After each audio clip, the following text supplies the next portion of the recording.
Ghana in Time, Moments in History. On today's episode, we bring you part 2 of the story of Ebenezer Adjei. Adjei went on to enroll at the London School of Economics and Political Science for his MSc while still engaged in his law studies at the Inner Temple. He passed and was called to the bar in January 1947 and returned to the Gold Coast later that year. Due to his financial circumstances, he was unable to set up the chain of newspapers he had dreamed about and joined the Edumua Bosman and Co. Chambers to practice as a private legal practitioner. Within 4 days of his arrival back home, he met J.B. Dankwa, who took him to a meeting of the planning committee of the United Gold Coast Convention. He was immediately made a member and on 4th August 1947 became one of its leading members in an inauguration in Salt Pond. On 22nd August 1947, the Accra branch of the convention was inaugurated and Adjei was elected secretary with Edward Akufo-Addo as president and Emmanuel Obeche-Bilamte together with Jacques Terson as the vice presidents.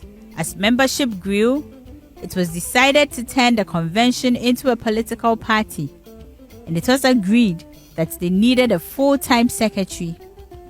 J.B. Dankwa suggested Adjei should take up the post, but he declined because he was busy trying to run his African National Times newspaper and practicing law as well. It was Adjei who then suggested that they should employ Kwame Nkrumah, who was at the time running the West African National Secretariat at 94 Grace Inn, London.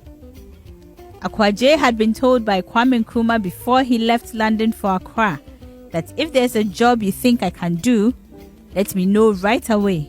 So I'll come back and work for some time, save some money, and then return to London to complete my studies in law at Grace Inn. Adjei kept his promise. The UGCC accepted his suggestion, and he wrote to Nkrumah and sent him £100, provided by George Alfred Grant, the founder, president, and financier of the UGCC, for his return trip to the Gold Coast.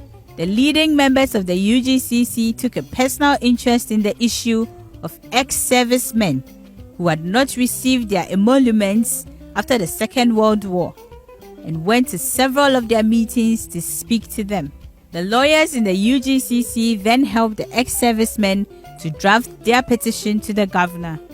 The presentation of the petition on 24th February 1948 led to the Crossroads shooting, which coincided with the new Kwabena Boni III Osu Alata Manche-led boycott of goods campaign. All this led to the 1948 Accra riots, and Adjei and other leading members of the UGCC, namely J.B. Dankwa, Emmanuel Obeche-Bilamte, Edward Akufo-Addo, William Oforiatta, and Kwame Nkrumah, later famously referred to as the Big Six, were consequently arrested and blamed by the then British government for the unrest in the colony.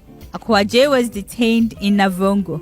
When the Big Six were released, there was a split in the camp, which eventually led to Nkrumah breaking away in 1949 to found the Convention People's Party. Adjei stayed with the UGCC and became critical of Nkrumah in his newspapers, the African National Times and Star of Ghana. During the 1951 Gold Coast legislative election, Adjei stood on the ticket of the UGCC, losing miserably in a landslide to the CPP.